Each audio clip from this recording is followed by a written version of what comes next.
For today's video mga ka-GG, nandito tayo sa Jollibee Mabalacat dahil manglilibre ako sa mga kapatid ko. Hindi ako manlilibre kung hindi lang birthday ng jowa ko. Kaya ano pang hinihintay mga ka-GG? Umorder na si jowa. Kahit nanlilibre ako mga ka-GG, nagtitipid pa rin ako kaya nagbaon ako ng kanin dito sa Jollibee. At na nga dumating si Grace, hindi magpapulis, handaan yan. Kahit man sa inyong paningin ka-GG, malakas din kumain, aray ko. At ako tamang upo lang mga ka-GG dahil di ako marunong magpindot-pindot dito umorder. At hindi naman ako ganun kaselan mga ka-GG, kung ano lang iaahin, yun lang ang kakainin, aray ko.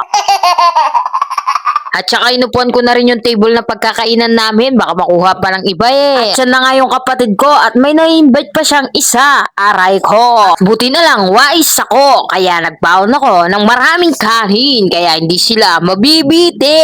Waiting lang kami sa aming in-order mga ka-GG. Tamang kwentuhan lang at kulitan dito sa Jollibee. Bida ang saya. At ako, tamang vlog-vlog lang at kulit-kulit lang mga ka-GG. Ngayon, ang updated namin dito sa Jollibee. Dumating na ang aming mga order at ang aking kapatid nakahiram ng maraming plato. Kaya magbabakbakan na naman kami sa paglamon mga ka-GG. Dito ko masasabi, Jollibee, bida ang saya. Nakikilala ko sa inyo si Salve, magandang babae. Pero mahiyain, kain lang tayo ng french fries habang di pa tayo nag-uumpisang kumain dahil may hinihintay pa. Ayan si Madam Jessica, shoutout sa inyo. Sila lang ang ating hinihintay. Kaya tayo'y mag-uumpisa ng magbakbakan mga ka-GG at bubuksan ng ating dalang baon dito sa Jollibee, bida ang saya. At tuwang-tuwa si Grace at si Jane. Kitang-kita naman sa mga ngiti nila, labas sa ngipin. Naray ko.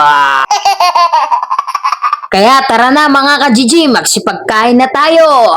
At dito ko na tatapusin ang ating vlog. Happy birthday bitut ko! And I love you! Bye-bye!